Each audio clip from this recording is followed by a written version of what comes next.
Bienvenue au Café des Burnies, le podcast qui prend soin des nanas en burn-out. Je m'appelle Sarah, ancienne infirmière, naturopathe et coach anti-burn-out. Ma mission est de t'aider à déculpabiliser, à sortir de ton isolement pour reprendre ta vie en main. Chaque semaine, que ce soit en solo avec une nana inspirante, on parlera dévalorisation, échec, harcèlement, mal-être, mais aussi résilience, espoir, épanouissement, reconversion et surtout trichothérapie. Alors, si tu veux retrouver ton peps, ta motivation, vraiment reprendre ta vie en main, sortir de cet épuisement, sortir de ce burn-out avec les outils, la méthode et l'environnement qu'il faut, je t'encourage à réserver ton appel offert avec moi. On fera connaissance déjà. Et puis, moi, ça me permettra de cerner ta problématique pour te proposer un accompagnement adapté. Tu trouveras le lien dans le descriptif. Maintenant, détends les épaules, cohérence cardiaque et profite pleinement de cet épisode. Aujourd'hui, nous allons parler bilan. Nous sommes en décembre, c'est la dernière ligne droite pour la liste de courses, la liste de cadeaux, qui cuisine quoi, qui invite qui, comment ça va se passer, les vacances des enfants, qui va s'en occuper. C'est la dernière ligne de panique. Je t'encourage bien évidemment à écouter les deux épisodes qui précèdent celui-ci pour travailler un petit peu sur la gestion des émotions et sur la gestion de l'énergie, du temps, de la fatigue, quoi, histoire de revoir un petit peu ta manière de vivre les fêtes de fin d'année. Mais aujourd'hui, on va surtout se concentrer sur toi.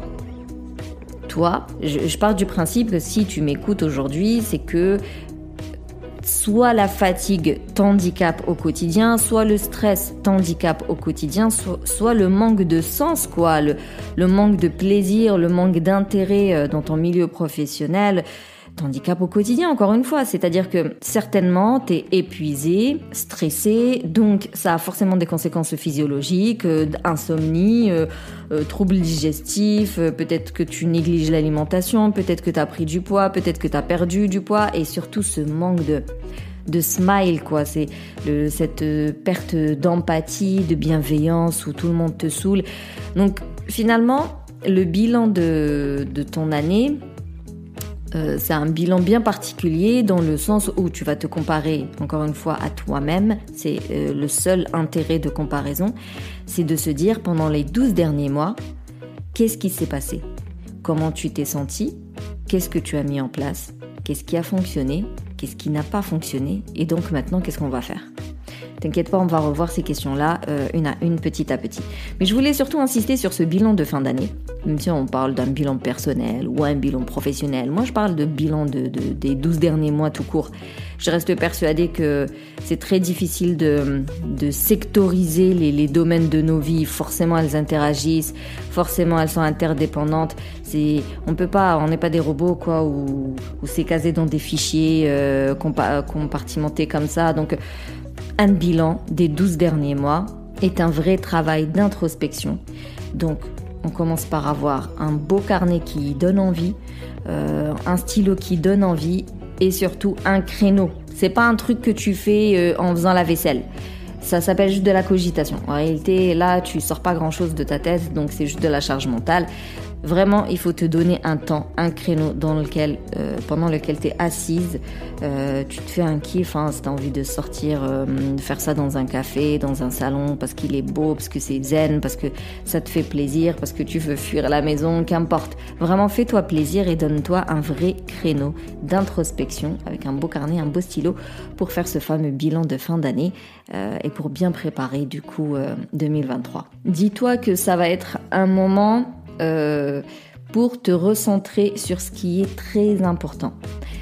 On va passer les imprévus, les événements indésirables, les personnes même indésirables. Donc oui, tu seras obligé de passer toute l'année, donc de revivre des moments pas très chouettes. Mais dis-toi que c'est un mal pour un bien dans le sens où t'es obligé finalement. C'est un moment où tu vas prendre du recul, de la hauteur pour analyser ton année et analyser tes décisions et pour revoir du coup tes priorités et te dire ok, j'ai fait ça pendant ces 12 derniers mois, les 12 qui arrivent, ma priorité ça va être ça.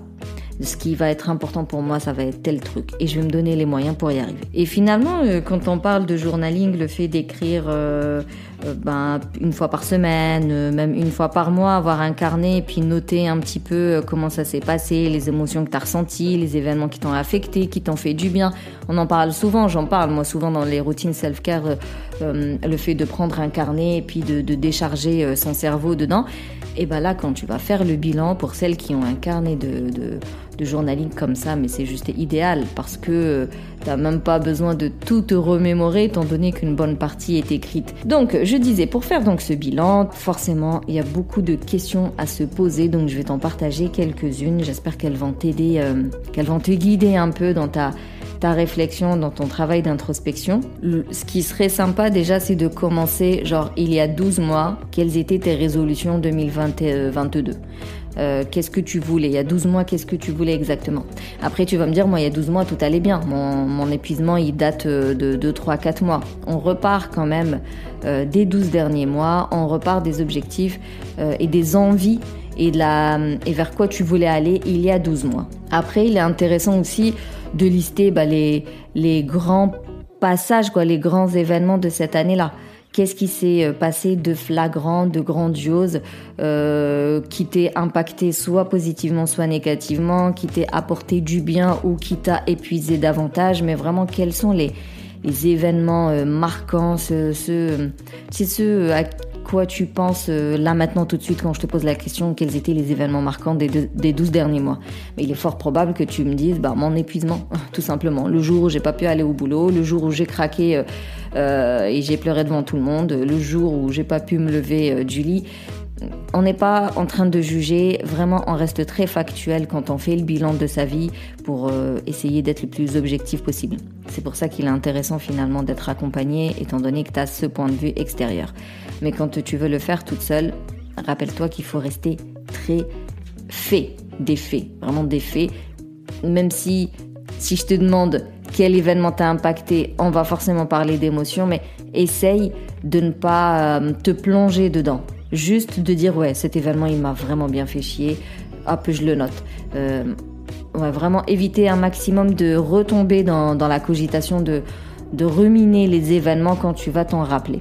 Tu peux noter aussi les rencontres importantes, les personnes que tu as connues, que tu as croisées, et là aussi, celles qui t'ont fait du bien et celles qui t'ont nui. Qu'est-ce que tu as accompli, mais aussi quels étaient tes échecs, tes erreurs. Tu peux vraiment faire une case les bons moments, une case les mauvais moments, les activités qui t'ont fait du bien, les tâches qui t'ont fait du bien et celles qui t'ont achevé. De quoi es-tu fier de cette année ?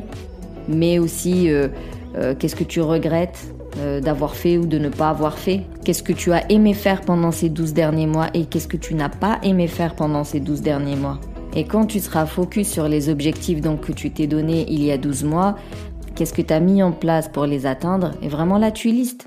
Qu'est-ce que tu as réellement mis en place pour être moins fatigué, pour améliorer ton sommeil, pour améliorer tes relations avec les autres, pour reprendre une vie sociale, pour être moins stressé, pour réduire l'anxiété, l'angoisse. Vraiment, qu'est-ce que tu as mis en place pour y arriver ? Et là, qu'est-ce qui a fonctionné ? Et à ce moment-là, tu te dis, ça a fonctionné, donc on garde une équipe qui gagne, tu vois, mais on va perfectionner le truc. Ça n'a pas fonctionné. Soit je le garde, mais il faut le réajuster, soit finalement, j'ai plus envie de le faire, je vais tester autre chose. Quand on parle d'objectifs, on a souvent les 80% des mauvaises habitudes qu'on souhaite changer. Lesquelles tu as réussi à changer et en quoi elles sont devenues aujourd'hui et lesquelles persistent encore. Et généralement, c'est là où on se dit, attends, ça fait déjà 12 mois que j'essaie de changer ça, j'y arrive pas. Je vais peut-être faire appel à un professionnel, ça va pouvoir m'aider. Donc si tu as bien remarqué, on va pas être juste focus sur ce qui ne va pas, sur le négatif, mais en fait il faut de tout. Je pense même que c'est une grosse erreur que de pointer du doigt uniquement ce qui ne va pas et ce qu'on va améliorer, et ce qu'on n'a pas réussi à améliorer. C'est dévalorisant en fait, c'est un peu comme le gamin quand il va à l'école, on lui dit quand ça ne va pas, mais on lui dit jamais quand ça va. En réalité, il faut avoir de l'éducation positive envers soi, et donc quand tu feras le bilan, autant il faut, tu as besoin de de te remémorer, comme je t'ai dit, les coups de mou, les coups durs et ce que t'as pas réussi à faire, parce que le but c'est quand même d'améliorer ton quotidien, donc forcément on a besoin de savoir ce qu'on doit améliorer. Mais tu as besoin aussi de dégayer un petit peu ton cerveau, ton âme, ta personne, en te rappelant les défis que tu as relevés. Obligatoirement, il y en a quelques-uns, les bons moments que tu as vécus, les activités que tu as fait et qui t'ont fait, tout ce qui a pu te faire vibrer en fait, les difficultés que tu as dépassées. Voilà, il y a forcément un truc, voire même plusieurs choses positives qui ressortent de ces 12 derniers mois. Il faut aussi les célébrer pour ne pas te sentir même pas démoralisé, mais c'est pour pas t'achever au sol, quoi. Le bilan n'est pas censé te flageller, tu vois. Le bilan, il est pas punitif, quoi. C'est pas pour te réprimander et te dire à quel point tu sers à rien. Le bilan, c'est un bilan. C'est pour voir ce qui a été et ce qui n'a pas été. Rappelle-toi, vraiment, voir ce qui a été et ce qui n'a pas été. Ce bilan de fin d'année est bien adapté aussi pour identifier les croyances limitantes. Parce que tu verras que dans les choses qui n'ont pas fonctionné, imaginons tu veux améliorer ton sommeil et tu vois ça fait 12 mois et tu n'y arrives pas. Tu veux changer de boulot et ça fait 12 mois et tu n'y arrives pas. Tu es stressé comme pas permis et ça fait 12 mois que tu n'y arrives pas. T'as pas de vie sociale et ça fait 12 mois que tu n'y arrives pas. Bref, tu verras qu'il y a un domaine, une activité, quelque chose qui bloque et voilà, soit tu n'arrives pas à mettre en place ce qu'il faut, soit tu mets en place des choses mais ça fonctionne pas. C'est très souvent lié à une croyance limitante en fait qui t'empêche de mettre en place ce qu'il faut. Et c'est là où c'est intéressant de se dire attends, pourquoi je bloque là-dessus ? J'ai pas le temps, j'ai pas l'argent pour faire appel à quelqu'un, j'y crois pas en ce quelqu'un qui pourrait m'aider, j'ai pas l'énergie à déployer pour telle et telle chose. C'est là où les croyances vont commencer à sortir et ça va être très intéressant du coup pour toi de les contre-argumenter et de te dire si réellement ta croyance elle est en train de t'aider, de te préserver, elle est en train de te protéger ou si elle est en train de te freiner et c'est bien elle qui t'empêche d'atteindre tel ou tel objectif. Donc voilà, un bilan va forcément questionner le relationnel pendant ces 12 derniers mois. Est-ce que tu as amélioré certaines relations ? Est-ce qu'au contraire, elles se dégradent ? Est-ce que tu n'en as pas beaucoup ? Vraiment, le relationnel, que ce soit dans la vie privée ou la vie professionnelle. Tu questionneras aussi ta gestion du temps. Est-ce que tu es productive ? Est-ce que tu as un travail efficient ? C'est-à-dire, est-ce que tu perds beaucoup de temps à faire des choses inutiles ? Est-ce que il y a un manque d'organisation qui fait que t'es pas efficace et donc il y a de la perte de temps ? Est-ce que ton trouble de concentration, trouble de mémoire, ta fatigue, ton stress fait que tu n'es pas efficace et donc tu perds beaucoup de temps ? Vraiment, la gestion de temps généralement est un gros chapitre quand je travaille avec les filles que j'accompagne. L'alignement, tu vas forcément questionner tes valeurs, le sens que tu donnes à tes actions au quotidien. Est-ce que tu as l'impression d'être aligné avec ce que tu fais ? C'est-à-dire que tu le fais en étant happy, tellement que ça te parle, tellement que c'est correct, que ça te semble pertinent, cohérent et tout ? Ou est-ce que tu as l'impression vraiment d'être ce robot qui exécute finalement sans prendre le temps de se dire est-ce que ça me parle ou non ? Est-ce que j'ai envie de faire ça ou pas ? Est-ce que ça a un intérêt, que ce soit pour moi ou pour quelqu'un d'autre ? Et est-ce que j'en ai envie, quoi ? Et puis forcément, comme je t'ai dit, étant donné que tu pars des objectifs de l'année dernière, un bilan, ça va obligatoirement questionner les objectifs que tu t'es donnés. Est-ce que ça a été, ça n'a pas été ? Est-ce que c'était adapté ? Est-ce que c'était pertinent ? Parce que ça aussi, c'est une erreur qui revient souvent, c'est soit se surestimer, soit se sous-estimer. Et donc, quand tu te donnes des objectifs trop facilement atteignables, en réalité, t'exploites pas ton potentiel, tu vas pas au bout de ta curiosité et tu t'ennuies. Et rappelle-toi que l'ennui, ça bousille une vie. Et des fois, les objectifs sont surestimés et le fait de ne pas les atteindre, ça te met en échec. Et c'est là où on laisse tomber, c'est là où on procrastine et c'est là où on se dévalorise davantage. Donc, un bilan, ça va questionner ton relationnel, ta gestion du temps, ta gestion d'argent, ta gestion d'énergie, ton milieu professionnel, ton niveau professionnel, ta curiosité intellectuelle, mais aussi ton temps personnel en termes de loisirs, de créativité. C'est vraiment les différentes... finalement, tu fais le bilan des différentes sphères de ta vie, donc la spiritualité aussi, la vie de famille, la vie de couple... Voilà, il faut que tu brasses les différentes sphères de ta vie lorsque tu feras ce bilan. Et tu vois, quand je te disais que ce bilan, tu peux le faire n'importe quand et que tu n'es pas obligé d'attendre décembre, moi, clairement, ce bilan-là, il est d'office fait avec toutes les filles que j'accompagne. Donc, une fois que tu auras tes positifs, finalement, et tes négatifs, le positif, soit tu décides que ça te convient et on s'arrête là comme ça, donc on continue à faire ce... En gros, imaginons, tu as une routine matinale le matin qui te permet de bien commencer ta journée et d'être moins stressé la journée au boulot et avec les enfants si t'en as et tout ça. Et tu dis que cette routine, elle me convient. Cette routine, elle me va, ça fonctionne bien, je la garde. Voilà, on n'y touche pas, telle quelle, c'est très bien, on la garde. Mais maintenant, imaginons que, quotidiennement, ça va pas, tu restes toujours débordé, envahi, t'y arrives pas, t'as essayé de changer l'organisation, mais tu vois que ça n'a pas trop fonctionné, t'as essayé peut-être certaines techniques de relaxation, mais tu vois que ça n'a pas trop fonctionné. Donc, hop, il y a un problème. Peut-être que toute seule, je n'y arrive pas, peut-être que le professionnel auquel j'ai fait appel, il me convient pas. Donc, là, on est plutôt dans du négatif et donc il faut partir sur un plan d'action pour améliorer cette situation. Et ton plan d'action, c'est des objectifs SMART. SMART, c'est-à-dire que l'objectif, il doit être spécifique. Évite des phrases trop larges, il faut être la plus précise possible. Ça doit être mesurable. Tu dois être capable d'évaluer la progression ou la non-progression de ton objectif. Il doit être atteignable, c'est-à-dire que tu as les moyens à disposition, ou du moins tu peux chercher ces moyens-là. Il doit être réaliste. Réaliste, tu prends quand même en compte l'environnement dans lequel tu gravites. Et enfin, temporel, c'est-à-dire qu'il faut qu'il y ait un temps, une deadline, une date de fin. C'est la loi de Parkinson qui dit « Le travail s'étale de façon à occuper le temps disponible pour son achèvement ». En gros, tu te donnes 6 mois pour faire quelque chose, tu vas faire 6 mois pour le faire. Mais si tu te donnes 3 mois, tu pourras le faire en 3 mois. Plus tu te donnes du temps et plus tu vas consommer tout ce temps-là. Donc, se donner des deadlines pertinentes aussi. Mais se donner surtout des deadlines. Donc, tu reviens à ce fameux bilan positif et négatif. Tu vois ce que tu gardes tel quel. Tu vois ce que tu as envie d'approfondir, de vraiment perfectionner, d'aller peut-être dans de la performance. Et tu te dis, jusqu'ici, je sais pas moi, je faisais 20 minutes de sport par semaine.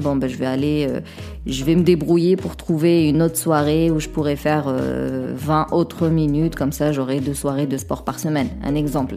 Donc, un truc que tu aimes bien, qui fonctionne bien, mais tu as envie d'aller un peu plus loin, tu le mets dans tes objectifs. Au début, tu vas mettre des grosses lignes, des gros titres en gros. Et pour ce qui ne va pas, le côté négatif, là tu reprends tout et tu dis ça, je vais l'améliorer, ça va pas du tout, là je vais faire appel à quelqu'un, là je vais demander de l'aide, voilà. Une fois que tu as tous tes objectifs, on n'est pas encore dans le détail, on est vraiment dans les gros titres, une fois que tu as tous tes objectifs, il va falloir prioriser parce que on peut pas tout faire en même temps, c'est impossible. Moi j'aime bien dire méthode Kaizen, c'est vraiment 1% à la fois, 1% chaque jour, étape par étape. Donc forcément tu peux pas tout faire en même temps. Tu es obligé d'avoir une certaine priorité. Qu'est-ce qui est le plus important dans toute cette liste? Qu'est-ce qui est le plus important? Et sincèrement, si tu arrives à prendre 3 grandes priorités, c'est déjà excellent pour commencer. Parce que du coup, chaque grande priorité, va falloir la disséquer en plusieurs petites actions. Et bien sûr, chaque action, elle doit être spécifique, mesurable, atteignable, réaliste et temporel. Pour terminer cet épisode, je vais te partager des questions pour t'aider à fixer quelques objectifs. Vers quoi tu veux aller vraiment? Quelle est la personne que tu souhaiterais être? À quoi ressemblerait ta journée idéale? À quoi voudrais-tu passer ton temps? Qu'est-ce que tu voudrais faire en fait? Qu'est-ce que tu voudrais reprendre comme activité que tu ne fais plus aujourd'hui? Est-ce qu'il y a une compétence que tu voudrais acquérir? Pas forcément un truc professionnel, mais ne serait-ce que réguler mes émotions, mieux manger, avoir une meilleure hygiène de vie. Je t'assure qu'il y a des compétences là-dedans. Qu'est-ce que tu aimerais développer comme qualité? Quelle est la valeur humaine que tu voudrais affirmer plus? Qu'est-ce que tu voudrais cultiver en fait en toi vraiment? Est-ce que bien-être, est-ce que côté intellectuel, côté sportif, vraiment qu'est-ce que tu voudrais cultiver? De quoi voudrais-tu te débarrasser? Les mauvaises habitudes que tu souhaites changer, améliorer, réajuster, les personnes avec lesquelles tu voudrais prendre de la distance et d'autres avec lesquelles tu voudrais te rapprocher. Et niveau professionnel, comment tu le sens quoi? Est-ce que t'es bien? Est-ce que t'as envie d'accomplir d'autres choses? Est-ce que t'as envie de changer? Et vers quoi à ce moment-là? Qu'est-ce qui te parlerait le plus aujourd'hui? Même si ça reste juste un brouillon, mais au moins mettre des mots dessus. Et projette-toi un petit peu du coup pour décembre 2023, qu'est-ce que tu voudrais te dire à ce moment-là? Tu vois, le bilan de décembre 2023, dans l'idéal, comment voudrais-tu décrire ton année? Ça te donnera déjà les grandes lignes, les grandes priorités. Donc voilà, rappelle-toi que le bilan de fin d'année est un moment d'introspection, donc tu fais le maximum pour qu'il soit agréable, alors tu te mets dans un endroit agréable, tu te mets bien comme on dit, tu prends un carnet, un stylo dans la sensation t'es agréable aussi, le cahier tu vois genre il est beau, le stylo il est doux, je sais pas en fonction de ce que tu aimes. Si tu as un carnet de bord, un journal intime, un carnet de journaling, eh bien c'est le moment de le prendre parce que il va falloir le feuilleter. Et ensuite, tu pars des objectifs de l'année 2022 pour déjà commencer à te dire, alors j'avais envie de ça, est-ce que j'ai réussi ou non? Est-ce que j'ai atteint des trucs ou pas? Ce qui a fonctionné, est-ce que j'ai envie de le garder tel quel ou est-ce que je vais aller plus loin? Et ce qui n'a pas fonctionné, on va travailler dessus. Et puis si jamais l'épuisement il est venu en cours d'année, tu fais quand même comme ça et c'est pas grave. Depuis cet épuisement, le but toujours, c'est de se comparer durant ces 12 derniers mois. Ces 12 derniers mois, relationnellement parlant, comment ça s'est évolué, professionnellement comment c'est, et ensuite, niveau physique, c'est-à-dire la forme, la joie, la bonne humeur, les activités créatives, tout ça, la spiritualité, l'argent, le temps, l'énergie, vraiment, tu dois brasser un petit peu les différentes sphères de ta vie pour les évaluer. Ce qui va bien, ce qui fonctionne, encore une fois, soit tu le gardes tel quel, soit tu décides d'aller plus loin. Et ce qui ne fonctionne pas, tu te fais des objectifs. Donc au début, j'ai envie de changer ça, je veux avoir plus de peps, je veux avoir plus d'énergie, je veux mieux manger, je veux changer de travail. Donc vraiment, tu les claques comme ça en gros titres. Ensuite, tu priorises. Une fois que tu as bien priorisé ce qui est très important pour toi, tu en prends 3, c'est déjà très bien. Et ces 3-là, il va falloir les décliner en plusieurs actions. Parce que pour améliorer le sommeil, forcément, il y a beaucoup de choses à faire. Moi, j'insiste là-dessus. Tu as vraiment besoin d'une prise en charge globale, pluridisciplinaire pour sortir de l'épuisement. Donc, ne serait-ce que pour mieux dormir, mais il va falloir travailler et l'alimentation, et les routines self-care, et le dev perso, et les croyances limitantes. Donc, c'est pour ça que 3 priorités, c'est déjà énorme. Tu les dissèques en gros, tu les décortiques en plusieurs actions. Et rappelle-toi que les actions se doivent d'être spécifiques, mesurables, atteignables, réalistes et puis temporelles. Bien évidemment, c'est un travail difficile parce que c'est personnel, quoi. Ça va être difficile pour toi d'avoir un point de vue objectif, d'avoir un réel recul. Et bien évidemment, si tu veux aller en profondeur, si tu veux avoir un travail le plus objectif possible, moi je t'encourage à prendre contact avec moi pour commencer ce travail de fond le plus vite possible. En tout cas, merci plus pour ton écoute. Si tu veux soutenir le Café des Burnies, tu peux me laisser un avis, me mettre 5 étoiles sur la plateforme d'Apple Podcast. Ça permet de le faire vivre en fait. Et puis tu peux le partager à toute personne qui pourrait en avoir besoin.